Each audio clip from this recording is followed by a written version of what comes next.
Full detail वे में हमने पढ़ लिया ट्रांसफार्मर, इंट्रोडक्शन देख लिया, प्रिंसिपल देख लिया, कंस्ट्रक्शन देख लिया, वर्किंग मेथड देख लिया, वर्किंग फार्मूला देख लिया, A to Z हमने ट्रांसफार्मर कवर कर लिया।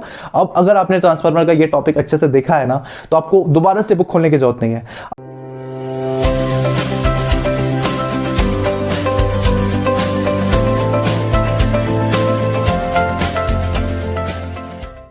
Hello dear students, welcome back in the quantum class as the finest equations every way to learn the concepts of physics.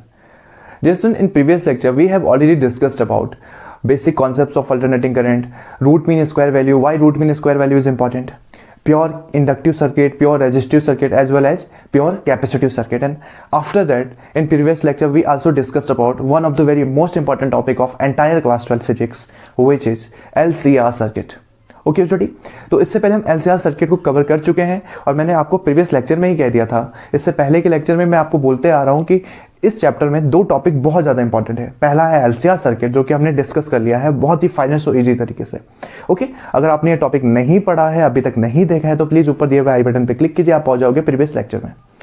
और देन बच्चे from now in this lecture we will going to discuss about transformer. इस lecture में हम transformer को discuss करेंगे। क्या क्या पढ़ेंगे हम ट्रांसफार्मर के बारे में? Introduction of transformer, principle of transformer, construction of transformer and working formula of transformer. अगर आप हिंदी मीडियम वाले हो, ट्रांसफार्मर को हिंदी में भी ट्रांसफार्मर ही कहते हैं, कोई टेंशन नहीं है, ठीक है। इंट्रोडक्शन का मतलब हो गया परिचय, प्रिंसिपल मतलब सिद्धांत, ट्रांसफार्मर के सिद्धांत पे कार्य करता है, कंस्ट्रक्शन मतलब उसकी रचना, ट्रांसफार्मर कैसे बनता है, और then working formula. Okay dear students, तो सबसे पहले इंट्रोडक्शन। ट्रांसफार्मर के बारे में मैं इतना तो मान सकता हूं कि आप में से लगभग सभी ने ट्रांसफार्मर तो देखा ही होगा। ओके, अगर आपने नहीं भी देखा है तो यहाँ पर ये इमेज लगा हुआ है, आप देख सकते हो। ऐसा कहीं देखा है आपने? दो इधर से खंबे, इधर से खंबे, बीच में स्क्वायर जैसा लोहे का इतना बड़ा डब्बा। वो डब्बा नहीं, वो ट्रांसफार्मर होता है, ठीक है। नॉर्मली ब्लैक या ग्रीन कलर में होते हैं इंडिया में। तो डियर स्टूडेंट्स, ट्रांसफार्मर के काम क्या है? ट्रांसफार्मर, तो ट्रांसफार्मर का काम होता है ना डियर स्टूडेंट्स, वोल्टेज को रेगुलेट करना या फिर वोल्टेज को कंट्रोल करना। आप कभी भी इसको ऐसे मत लिख देना कि डायरेक्टली काम ट्रांसफार्मर का करंट को रेगुलेट करना या कंट्रोल करना है, नहीं। There is difference between current and voltage. हम ट्रांसफार्मर के लिए वोल्टेज वाला टर्म यूज करेंगे, ठीक है। क्यों यूज करेंगे, क्या डिफरेंस आ जाएगा इसमें? आप तो कहोगे ज्यादा क्या डिफरेंस है, वोल्टेज और करंट तो एक दूसरे पर डिपेंडेंट होता है, क्या डिफरेंस है ज्यादा? वो आगे जैसे हम लेक्चर में पढ़ेंगे आपको ये चीज डाउट क्लियर हो जाएगी कि हम ट्रांसफार्मर में क्यों बोलते हैं कि ये वोल्टेज को कंट्रोल करता है, ना कि डायरेक्टली करंट को। ओके, तो ट्रांसफार्मर क्या है? ट्रांसफार्मर एक ऐसी इलेक्ट्रॉनिक डिवाइस है जो कि वोल्टेज को रेगुलेट करती है या कंट्रोल करती है। कंट्रोल करने का मतलब, फॉर एग्जांपल ले लेते हैं, हमारे मोबाइल की रिक्वायरमेंट से 50 to 20 वोल्ट होता है मोबाइल चार्ज करने के लिए, ठीक है। चार्जर की रिक्वायरमेंट सिर्फ इतनी है, 50 to 20 वोल्ट, उससे वो मोबाइल चार्ज कर देता है। लेकिन हमें इतना भी पता है कि हमारे घर में जो डोमेस्टिक यूज के लिए जो करंट आती है उसकी वोल्टेज कितनी होती है? 220 वोल्ट। तो 220 वोल्ट की वोल्टेज हमारे घर में आ रही है और हमारे मोबाइल की रिक्वायरमेंट सिर्फ 50 to 20 वोल्ट है, मैक्सिमम कैपेसिटी इतनी है। तो क्या वो 220 वोल्ट की करंट अगर मोबाइल में आए तो मोबाइल तो ब्लास्ट हो जानी चाहिए ना, क्योंकि 20 वोल्ट और 220 वोल्ट दोनों में बिग डिफरेंस है। इतना ज्यादा वोल्टेज अगर मोबाइल में आ गया तो मोबाइल ब्लास्ट हो जाना चाहिए, लेकिन चार्जिंग के टाइम पे, चार्जिंग के ड्यूरेशन में मोबाइल तो ब्लास्ट होता नहीं है।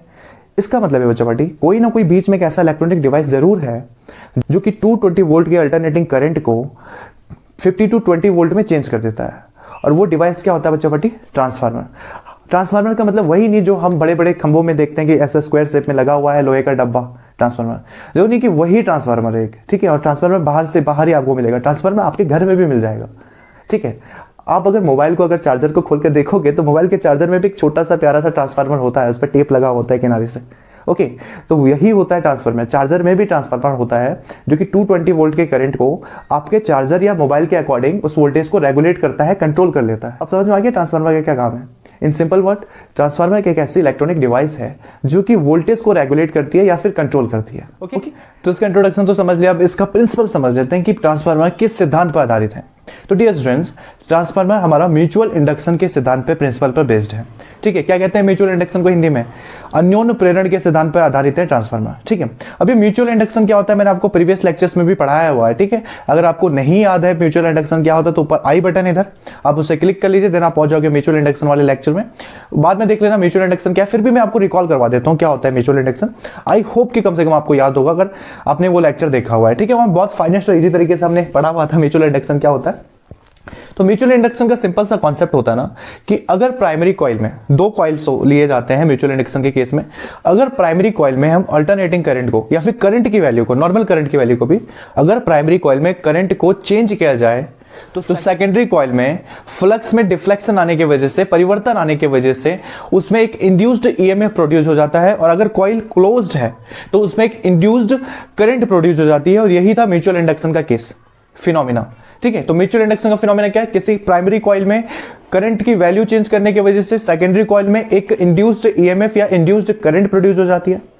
ओके, और इसी प्रिंसिपल पे बेस्ड आल्सो ट्रांसफार्मर। कैसे बेस्ड है म्यूचुअल इंडक्शन के प्रिंसिपल पे, अभी हम समझेंगे। जब हम उसके वर्किंग फार्मूला, वर्किंग मेथड पाएंगे तब उसको समझेंगे। फिलहाल आप इतना समझो, क्लियर है? तो आपको यहाँ दो चीज क्लियर हो गया। पहला इसका इंट्रोडक्शन, क्या है ट्रांसफार्मर, हमने अच्छे से देख लिया। ट्रांसफार्मर एक ऐसी इलेक्ट्रॉनिक डिवाइस है जो कि वोल्टेज को रेगुलेट करती है हमारे यूजेस के अकॉर्डिंग, या फिर वोल्टेज को कंट्रोल करती है। सेकंड पॉइंट, उसकी प्रिंसिपल के सिद्धांत पर आधारित है। तो ट्रांसफार्मर एक म्यूचुअल इंडक्शन के प्रिंसिपल पर बेस्ड है, अन्योन्य प्रेरण के सिद्धांत पर आधारित है। नेक्स्ट टॉपिक पे बढ़ी, क्या है? कंस्ट्रक्शन। कैसे बनाया जाता है कोई ट्रांसफार्मर, ये बहुत इंपॉर्टेंट है। ठीक है, कंस्ट्रक्शन देख लेते हैं। हमारा कैमरा ऑन है कि ऑफ है? Okay, all set, fine. Okay, तो कंस्ट्रक्शन हिंदी में से कहते हैं रचना। कैसे बनता है ट्रांसफार्मर? तो सबसे मेन चीज है ट्रांसफार्मर में, तो ट्रांसफार्मर जिस मटेरियल से बना होता है वो होता है सॉफ्ट आयरन कोर। ठीक है, ये लोह करोड कहते हैं सॉफ्ट आयरन कोर को। क्या होता है, किस मटेरियल से बना होता है? ये होता है सॉफ्ट आयरन कोर से बना हुआ। कौन होता है? ट्रांसफार्मर। सॉफ्ट आयरन कोर का यूज करते हैं। सॉफ्ट आयरन कोर का यूज क्यों करते हैं मैं भी आपको समझाता हूं। पहले अच्छे से इसका कंस्ट्रक्शन देख लेते हैं और क्या होता है इसमें। एक तो हमें पता चल गया कि इसमें सॉफ्ट आयरन कोर होता है। दूसरा, आप देख सकते हो डायग्राम में, इसमें हमने लेयर्स दिखाए हुए हैं, बहुत सारे लेयर्स हैं। ठीक है, जैसे ब्रेड होता है ना, ब्रेड के ऊपर दूसरा ब्रेड, तीसरा ब्रेड, चौथा ब्रेड, स्लाइड ब्रेड्स होते हैं। या फिर आप स्टेपलर ले लो, इससे अच्छा एग्जाम्पल क्या हो सकता है? स्टेपलर की पिन्स आपने देखी है कभी? ऑब्वियस सी बातें देखी होंगी। स्टेपलर की पिन्स होते हैं ना, एक पिन के पीछे दूसरा पिन, तीसरा पिन, ऐसे करते करते बहुत सारे पिन स्टेपलर्स में होते हैं, जिससे हम कहते हैं लैमिनेटेड। ठीक है, तो वैसे ही ये जो सॉफ्ट आयरन कोर होता है ट्रांसफार्मर में यूज, ये लैमिनेटेड होता है। ठीक है, इसे कहते हैं लैमिनेटेड रेक्टेंगुलर कोर, क्योंकि रेक्टेंगल के डिजाइन में, शेप में है, आयताकार रूप में है, इसलिए ये जो इसका अरेंजमेंट होता है, मटेरियल कौन सा यूज हो रहा है? Soft iron core. ठीक है, सॉफ्ट आयरन कोर यूज हो रहा है, और इसमें किस तरह से इसे अरेंज कर रहे हैं? तो उसको हम कर रहे हैं लैमिनेटेड तरीके से रूप अरेंज, लैमिनेटेड। आप इसको लिख दोगे लैमिनेटेड, और ये क्या हो गया, किस शेप में? रेक्टेंगुलर शेप में, इसलिए हम कहेंगे लैमिनेटेड रेक्टेंगुलर। और ये क्या है? कोर है, आयरन कोर है, तो हमने इसको कह दिया लैमिनेटेड रेक्टेंगुलर कोर। अगर आप हिंदी मीडियम वाले हो तो इसे हिंदी में कहते हैं लैमिनेटेड को पटलित लोह करोड। लिख देता हूं, क्या है इसे हिंदी में कहते हैं? पटलित और लोह करोड तो आपको पता ही हो। ठीक है, तो इसे हिंदी में कहते हैं पटलित लोह करोड, और इंग्लिश में कहते हैं लैमिनेटेड रेक्टेंगुलर कोर। तो कंस्ट्रक्शन में क्या क्या देख लिया, ये किस मटेरियल से बनता है? तो ये सॉफ्ट आयरन कोर से बनता है। सेकेंडरी चीज, लैमिनेटेड रेक्टेंगल कोर होता है, लैमिनेटेड तरीके से रखा होता है, एक के पीछे एक के पीछे एक। ऐसा नहीं कि इतना बड़ा एक लोहे का डब्बा, एक आयरन का इतना बड़ा सा रेक्टेंगुलर शेप का एक बॉक्स लाके रख दिया वहां पे और कह दो उसको ट्रांसफार्मर। एक इधर से कॉइल लपेटी, एक दूसरी तरफ से वाउंड किया और देन कह रहे हैं ट्रांसफार्मर। नहीं, इसमें जो भी मटेरियल होता है उसे छोटे छोटे लैमिनेटेड तरीके से पीस करके रखा हुआ जाता है, और देन उसको क्या करते हैं, उसको एक साथ हम फिक्स कर देते हैं। जैसे कि ये हो गया अलग अलग, तो इधर से आप इसको स्क्रू से, इधर स्क्रू से आप क्या कर दोगे, सबको सेट कर दोगे, सबको एक साथ चिपका देंगे। सेम वैसे ही आपने ब्रेड देखा है ना, स्लाइड ब्रेड होता है ना, एक पूरा पैकेट होता है उसमें, एक के ऊपर एक के ऊपर। तो आप ऐसा समझ लो कि सारे ब्रेड के कोनों को स्क्रू से हमने क्या कर दिया, अटैच कर दिया, जोड़ दिया है। ओके, तो कंस्ट्रक्शन में और क्या आएगा? इसके अलावा कंस्ट्रक्शन में इंपॉर्टेंट क्या है? इसके अलावा कंस्ट्रक्शन में सबसे इंपॉर्टेंट टर्म है हमारा यहाँ पे इसकी कॉइल्स यूज होते हैं। और आप यहाँ पे देख सकते हो इजीली कि इसमें कितने कॉइल्स यूज हो रहे हैं, 2 कॉइल्स यूज हो रहे हैं। और हमें पता ही है क्योंकि हमने इससे पहले समझ लिया कि म्यूचुअल इंडक्शन पे बेस्ड है। ठीक है, इसका प्रिंसिपल म्यूचुअल इंडक्शन बेस्ड है। म्यूचुअल इंडक्शन के लिए मिनिमम 2 कॉइल्स का होना कंपलसरी है, इसलिए यहाँ पे कितने कॉइल्स लिए गए? 2 कॉइल्स लिए गए।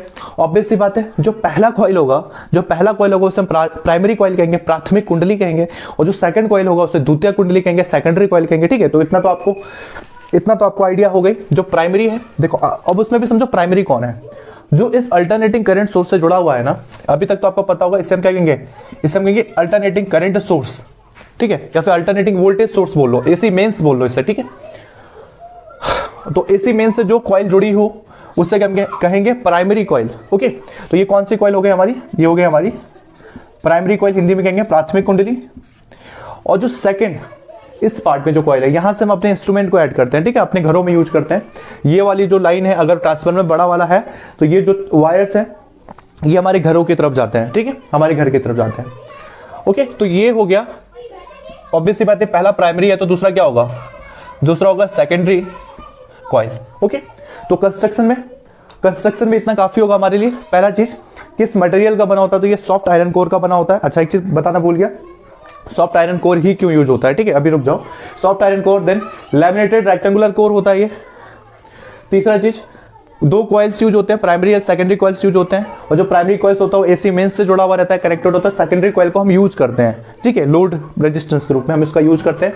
ओके, अच्छा ये सॉफ्ट आयरन कोर पे देखो, सॉफ्ट आयरन कोर से हमारा ये फायदा है ना कि जब, अच्छा इसका वर्किंग मेथड भी सेम हम इसी में ऐड कर देते हैं, ठीक है, तो आप समझ जाओगे सॉफ्ट आयरन कोर क्या होता है। तो देखो, सॉफ्ट आयरन कोर से ये फायदा है कि हम सॉफ्ट आयरन कोर के अलावा कुछ और भी ले सकते थे, ठीक है, कोई और भी मटेरियल ले सकते थे, और भी तो कंडक्टर्स हैं, आप एल्यूमिनियम ले सकते हो, आप कॉपर ले सकते हो। हमने आयरन ही क्यों लिया और सॉफ्ट आयरन ही क्यों लिया हमने, ठीक है। सॉफ्ट आयरन से फायदा ये है हमारा कि इसमें जो प्राइमरी कॉइल में जो अल्टरनेटिंग करंट है इसमें चेंज होता है। अल्टरनेटिंग करंट तो पता है ना हमें, करंट की वैल्यू में चेंज होगा, बहुत ज्यादा डिफ्लेक्शन होता है, कभी प्लस कभी माइनस, कभी प्लस कभी माइनस।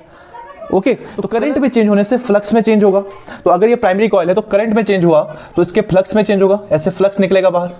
ओके, अगर ये सॉफ्ट आयरन कोर ना होकर के कोई दूसरा कंडक्टर होता, ठीक है, तो ये जो फ्लक्स होगा ये फ्लक्स बाहर निकलेगा, जो ये मैग्नेटिक फ्लक्स होंगे ये बाहर की तरफ निकलेगा, ठीक है। ऐसे प्राइमरी कॉइल में हमने देखा है ना इंडक्शन वाले केस में, देखो इसी चीज को अगर मैं यहां पे बना दूं तो क्या है, ये आपकी क्या है, कॉइल हो गई, ये आपकी ये वाली प्राइमरी कॉइल हो गया, आपने इसको एसी मेंस से कनेक्ट कर दिया है, और आपने क्योंकि इसको एसी मेंस से कनेक्ट किया है इसलिए इसकी करंट की वैल्यू चेंज होगी और उसकी वजह से इसमें फ्लक्स भी चेंज होगा, फ्लक्स ऐसे निकलेगा बाहर की तरफ। ओके, फ्लक्स बाहर की तरफ निकलेगा या मैग्नेटिक फील्ड्स बाहर की तरफ निकलेंगे।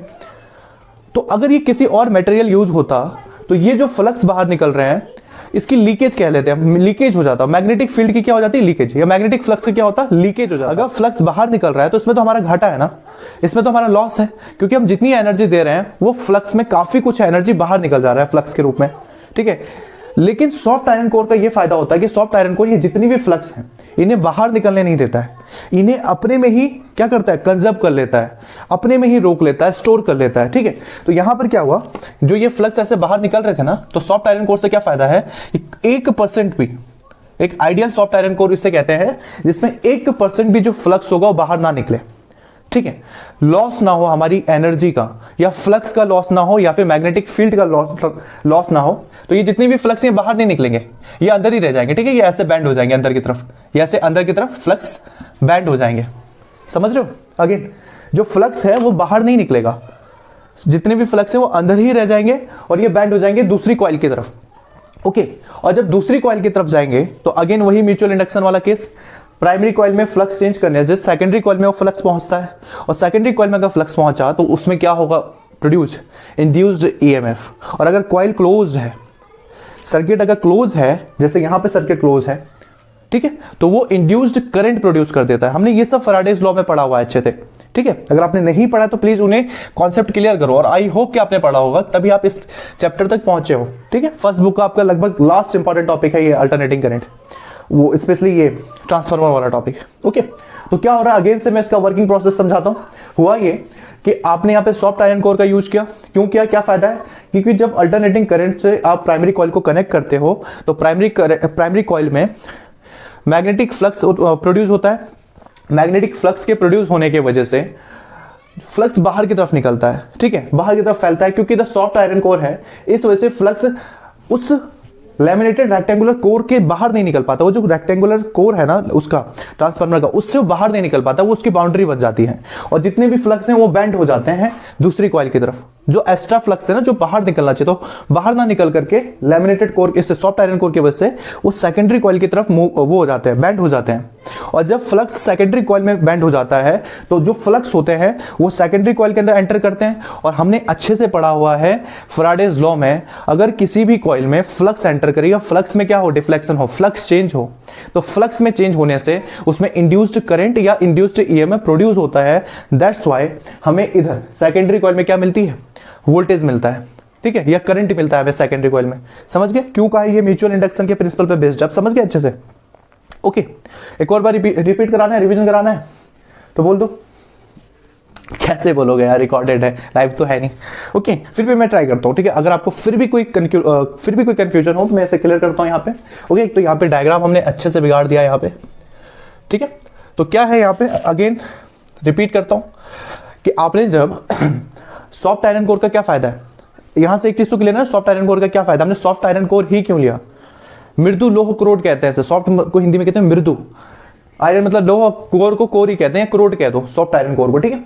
तो सॉफ्ट आयरन कोर से ये फायदा है कि एनर्जी का लॉस नहीं होने देता है ट्रांसफार्मर में, ठीक है, या फ्लक्स का लॉस नहीं होने देता। एक सिंपल सा अगर वन लीनियर क्वेश्चन बन गया कि सॉफ्ट आयरन कोर का यूज क्यों करते हैं, तो आप लिख सकते हो ये एनर्जी का लॉस नहीं होने देता है, या फिर फ्लक्स की लीकेज नहीं होने देती है।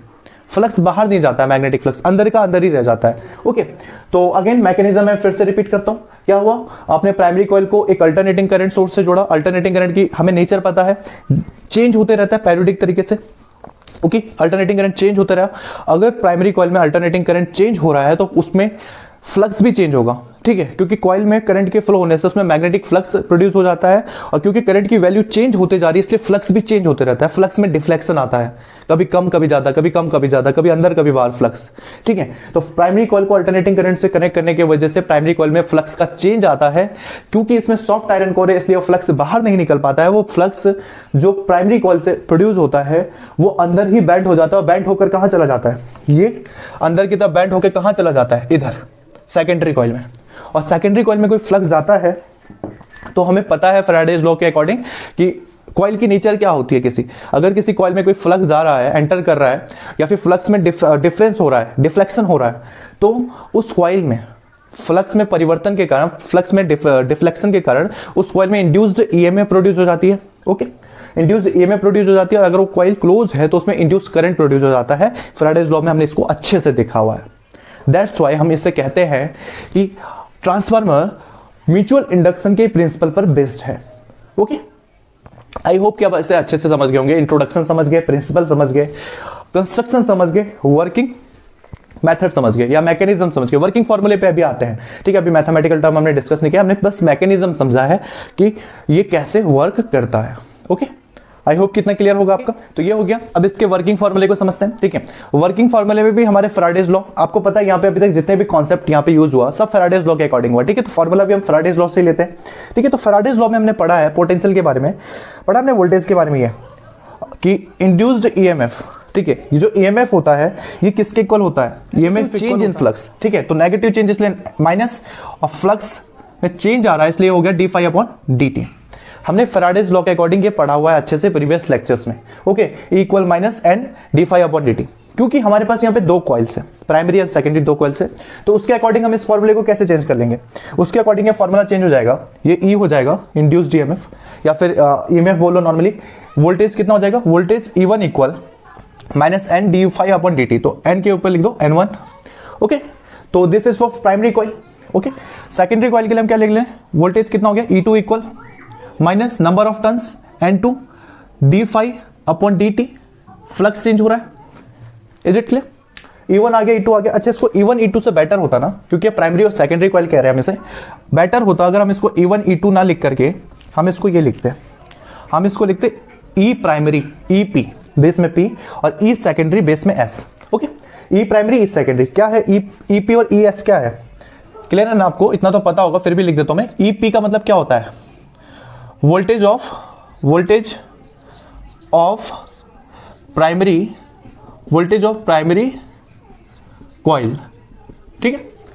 और ES का क्या मतलब हो गया, वोल्टेज ऑफ प्राइमरी की जगह क्या आ जाएगा, सेकेंडरी कॉइल। ओके, ये जाएगा सेकेंडरी कॉइल। आई होप आप इतना समझ रहे होंगे।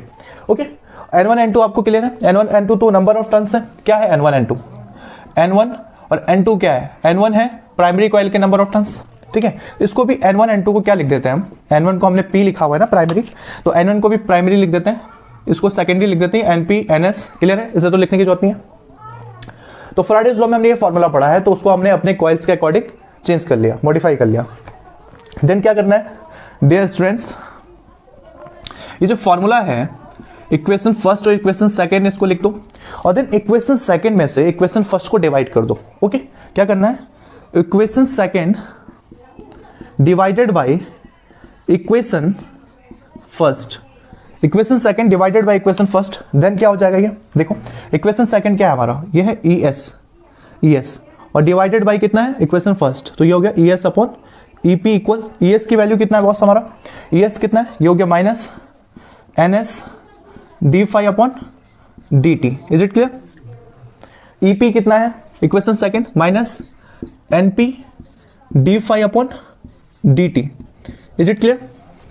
देन क्या करना है देखो, मैक्सिमम टर्म्स यहाँ पे देखो, ऊपर माइनस नीचे माइनस, ओके, तो उसका तो माइनस इसका प्लस, और ऊपर देखो D phi upon D T, नीचे देखो D phi upon D T, तो D phi upon D T से D phi upon D T cancel हो जाएगा, और देन डियर स्टूडेंट्स क्या रहेगी हमारे पास, E S upon E P equal, ये हो गया सिर्फ N S upon N P, और ये हो गया हमारा वर्किंग फॉर्मूला, ठीक है, ये हमारा फॉर्मूला हो गया, okay, E S upon E P equal N S upon A P, is it clear. Okay, then इस फॉर्मूले से क्या कंक्लूजन निकला। अच्छा, इसमें एक और चीज बताना रह गया है, ट्रांसफार्मर आपके दो टाइप के होते हैं, ठीक है, एक होता है स्टेप अप ट्रांसफार्मर, जैसे हिंदी में कहते हैं उच्चाई ट्रांसफार्मर, और दूसरा होता है स्टेप डाउन ट्रांसफार्मर, हिंदी में कहते हैं अपचाई ट्रांसफार्मर, ठीक है। स्टेप अप स्टेप डाउन हमने पढ़ा है ना, हमने अभी देखा कि ये वोल्टेज को रेगुलेट करता है, वोल्टेज को कंट्रोल करता है ट्रांसफार्मर। अगर वोल्टेज ज्यादा आ रही है और हमें कम की जरूरत है तो हम वोल्टेज को कम करेंगे, किसके यूज करके, ट्रांसफार्मर का, या फिर अगर हमें ज्यादा वोल्टेज की रिक्वायरमेंट है और वोल्टेज कम आ रही है, देन हम तब भी क्या करेंगे, ट्रांसफार्मर का यूज करेंगे। मतलब जब ज्यादा है तो कम चाहिए, कम है तो ज्यादा, ये सारा काम कौन करता है, ट्रांसफार्मर। लेकिन ये काम कैसे करता है, यही होता है स्टेप अप स्टेप डाउन, इसीलिए हम इसको स्टेप अप स्टेप डाउन में क्या करते हैं, बांटते हैं अलग अलग ट्रांसफार्मर, ठीक है। तो समझो स्टेप अप स्टेप डाउन क्या होता है, इसी फॉर्मूले से हमें समझ में आएगा। ओके, इस फॉर्मूले में अगर हम रख देते हैं, वैल्यू रख देते हैं, इफ यदि जो सेकेंडरी कॉइल है उसमें नंबर ऑफ टर्न्स मैक्सिमम है, ज्यादा है as compare to primary coil, अगर सेकेंडरी कॉइल में नंबर ऑफ टर्न्स ज्यादा है प्राइमरी कॉइल के अकॉर्डिंग, देन क्या हो जाएगा, हम यहाँ पे लिख देते हैं रैंडमली कोई वैल्यू रख देते हैं, क्योंकि सेकेंडरी कॉइल को हमने ज्यादा लिखा है इसलिए सेकेंडरी कॉइल को मान लेते हैं नंबर ऑफ टर्न्स है 10 फॉर एग्जांपल।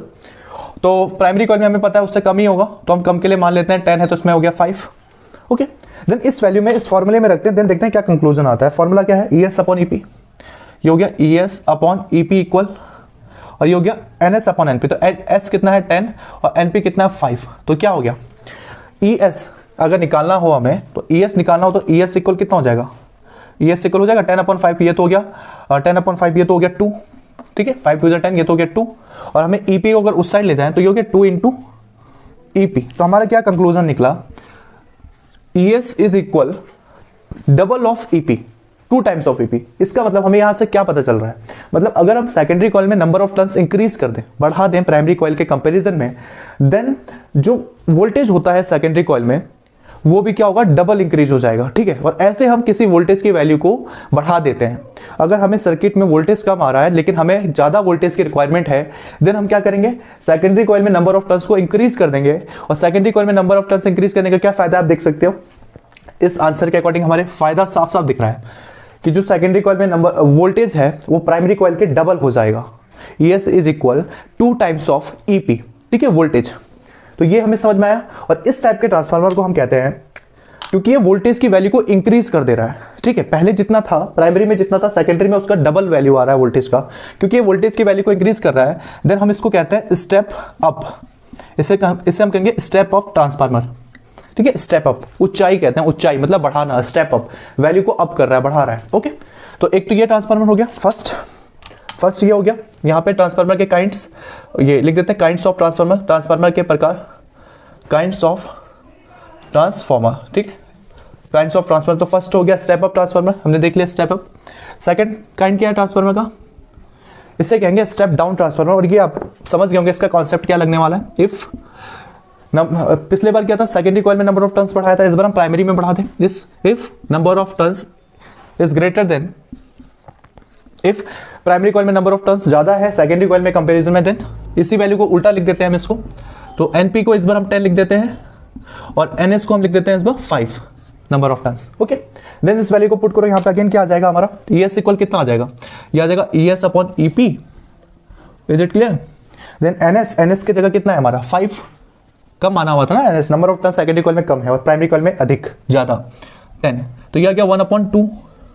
ओके, और इस वैल्यू को पुट करो तो सेकेंडरी कॉइल में फाइनली पोटेंशियल वोल्टेज कितना हो जाएगा, हाफ ऑफ प्राइमरी कॉइल, आप देख सकते हो ये half of primary coil. Primary coil में जितना वोल्टेज है EP उसका हाफ। तो ऐसे आप ज्यादा वोल्टेज को कम कर सकते हो, ठीक है, हायर वोल्टेज को लो वोल्टेज में आप चेंज कर सकते हो। तो ऐसे ट्रांसफार्मर वर्क करता है। आप समझ में ट्रांसफार्मर कैसे रेगुलेट होता है, कैसे कंट्रोल करता है वोल्टेज को।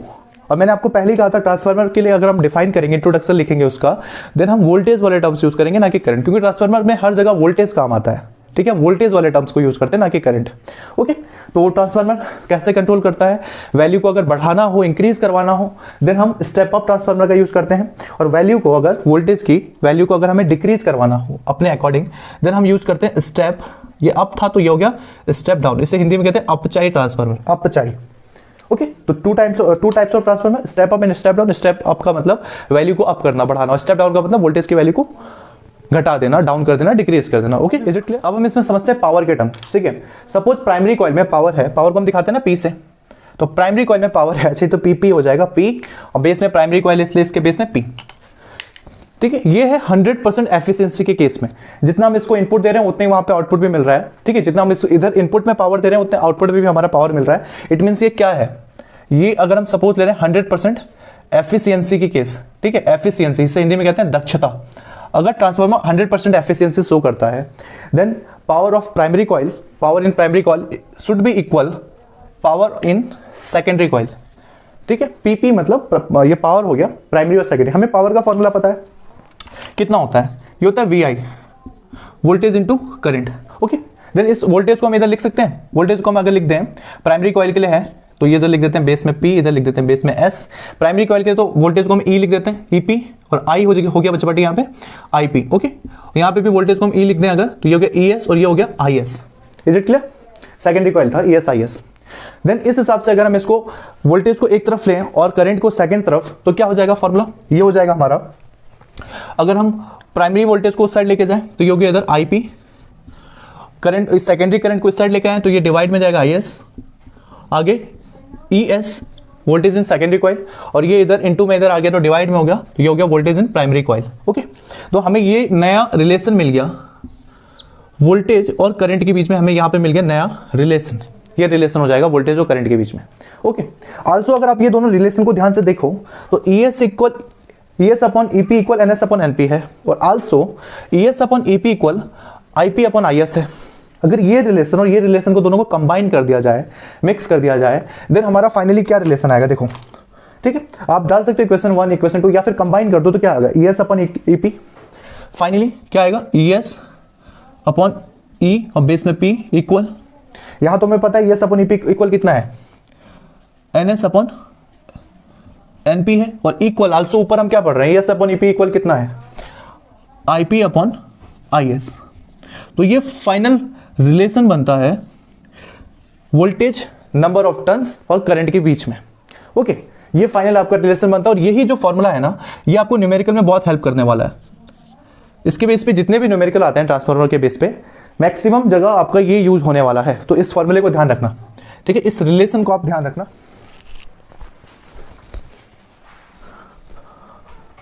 Okay, clear? तो एक रिलेशन ध्यान रखना। और एक और चीज देख लेते हैं हम, यहाँ पे स्टेप अप स्टेप डाउन है ना, तो हमने स्टेप अप कब कहा, जब सेकेंडरी कॉइल में नंबर ऑफ टर्न्स मैक्सिमम हो। हमेशा याद रखना, जिस कॉइल में मैक्सिमम क्या है, नंबर ऑफ टर्न्स हैं, उस कॉइल में जो वायर होगा वो पतले होंगे, थिन वायर होंगे, पतले पतले वायर होंगे, ठीक है। जिस कॉइल में नंबर ऑफ टर्न्स कम होंगे, लो होगा, उस कॉइल में जो वायर्स हम यूज करेंगे टर्न करने के लिए, वो वायर मोटे होंगे, ठीक है, मोटे होंगे, थिक होंगे थोड़ा। क्लियर है इतना? जिस कॉइल में नंबर ऑफ टर्न्स ज्यादा है उसमें जो वायर यूज होंगे वो पतले यूज होंगे, और जिस कॉइल में नंबर ऑफ टर्न्स कम है वहां पर जो वायर्स यूज होंगे वो मोटे होंगे, ठीक है, यूज।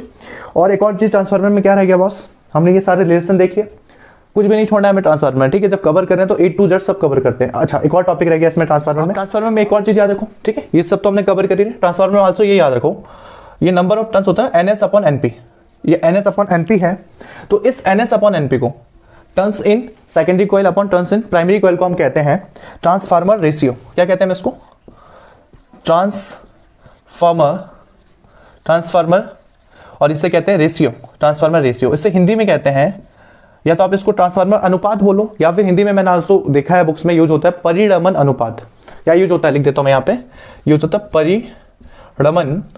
परिणमन अनुपात आपको पता ही है, रेशियो अनुपात बोलते हैं, ठीक है। तो किसी किसी बुक में इतनी कॉम्प्लिकेटेड हिंदी भी होती है लिखी हुई, या फिर नॉर्मली आपका काम चल जाएगा ट्रांसफार्मर अनुपात करके। तो NS upon NP equal transformer ratio होता है, ओके। एक और चीज इसमें ध्यान दो जब आप पढ़ ही रहे हो उसको, अच्छा इस ट्रांसफार्मर रेशियो की चीज से शो करते हैं, हम इसको शो कर देंगे, रेशियो है तो R से शो कर देंगे, ओके। अगर इस R की वैल्यू ग्रेटर देन 1 है, मतलब ऐसी केस है आपके पास, सपोज इफ, यहां पे हम लिख देते हैं इफ जो R है इज ग्रेटर देन 1 है, इसका मतलब जो ट्रांसफार्मर आप ले रहे हो वो हमारे पास है स्टेप अप ट्रांसफार्मर। ये कौन सा ट्रांसफार्मर है? स्टेप अप ट्रांसफार्मर है, ठीक है। तो स्टेप अप ट्रांसफार्मर के केस में क्या होता है, यहां पे आप लिख सकते हो, इसके केस में जो R होती है, ठीक है, इसमें जो ट्रांसफार्मर रेशियो होता है इसकी वैल्यू, अरे भाई क्यों बार बार ऐसे लिख रहे हैं, ट्रांसफार्मर रेशियो की वैल्यू ग्रेटर देन 1 होती है स्टेप अप के केस में, ओके। और स्टेप डाउन के केस में क्या हो जाता है बॉस, इफ जो ट्रांसफार्मर रेशियो, अरे यार उधर आर अलग इधर आर अलग, ऊपर वाला आर कहेगा हमसे, ऐसा मतभेद क्यों भाई। तो चलो इसको भी आर लिख देते हैं, कोई फर्क नहीं पड़ता आप कैसे लिख रहे हो, आर बस आर होना चाहिए। आर इज लोअर देन 1, मतलब 1, R is less than 1, then इसका आपको उल्टा पता है, ये अगर स्टेप अप था तो दूसरा वाला हो जाएगा स्टेप डाउन। तो स्टेप डाउन ट्रांसफार्मर के केस में ये चीज ध्यान रखना, स्टेप डाउन के केस में क्या हो जाता है, स्टेप डाउन में जो ट्रांसफार्मर रेशियो होता है, फिर ये वाला आर बना दिया, तो transformer ratio R is less than 1, तो ये हो गया स्टेप डाउन ट्रांसफार्मर के। आप पहले स्क्रीनशॉट ले लो, इतने सारे मटेरियल एक साथ आपको बहुत कम ही मिलेगा, ठीक है। तो पहले आप इसका अच्छे से स्क्रीनशॉट ले लो। अच्छा इतने तो कंफ्यूज हो जाओगे बॉस, तो पहले मैं यहाँ लिखता हूँ पेज नंबर 1, सबसे पहले इसे ध्यान रखना, देन याद रखना ये पेज नंबर 2, देन इस साइड जो है पेज नंबर 3, और देन लास्ट में हमने ऊपर लिया है काइंड्स ऑफ ट्रांसफार्मर के ऊपर, ये तो काइंड्स ऑफ ट्रांसफार्मर है, ये हमने इधर लिया है ये लास्ट में, ठीक है, ट्रांसफार्मर रेशियो। तो इसका आप स्क्रीनशॉट ले लो अच्छे से, ओके। देन डियर स्टूडेंट्स ये हो गया ट्रांसफार्मर, फुल डिटेल वे में हमने पढ़ लिया ट्रांसफार्मर, इंट्रोडक्शन देख लिया, प्रिंसिपल देख लिया, कंस्ट्रक्शन देख लिया, वर्किंग मेथड देख लिया, वर्किंग फार्मूला देख लिया, A to Z हमने ट्रांसफार्मर कवर कर लिया। अब अगर आपने ट्रांसफार्मर का ये टॉपिक अच्छे से देखा है ना, तो आपको दोबारा से बुक खोलने की जरूरत नहीं है। आपको अगर दोबारा जरूरत पड़ी भी, जरूरत तो वैसे नहीं पड़ी, अगर दोबारा जरूरत पड़ी भी तो प्लेलिस्ट में दोबारा से जाना, ट्रांसफार्मर बाय अंकित भैया टाइप करना, आपको मिल जाएगा ये लेक्चर, ओके। तो डियर स्टूडेंट्स इस टॉपिक के साथ आपका फिजिक्स के पहले बुक का सारे मेन टॉपिक खत्म हो जाते हैं। लास्ट में एक लेसन बचा हुआ है, उसको हम कवर कर लेंगे इजीली, थ्योरेटिकल लेसन है, ठीक है। तो इस टॉपिक के साथ मेनली आप ऐसा समझ लो कि आपकी फिजिक्स फर्स्ट बुक कंप्लीट हो चुकी है, ठीक है, और हमारा प्लेलिस्ट भी कंप्लीट हो चुका है। फर्स्ट बुक की हर एक इंपॉर्टेंट टॉपिक को हमने प्लेलिस्ट में कवर कर लिया है। अगर आपको कोई भी डाउट हो तो किसी भी टॉपिक के सामने आप लिख दो बाय अंकित भैया, जैसे यही टॉपिक चल रहा है ट्रांसफार्मर, तो आप लिख सकते हो ट्रांसफार्मर बाय अंकित भैया, ठीक है। या फिर LCR सर्किट हमने प्रीवियस लेक्चर में डिस्कस किया, आप लिख सकते हो LCR सर्किट बाय अंकित भैया, आपको मिल जाएगा। तो मिलते हैं अगले लेक्चर में।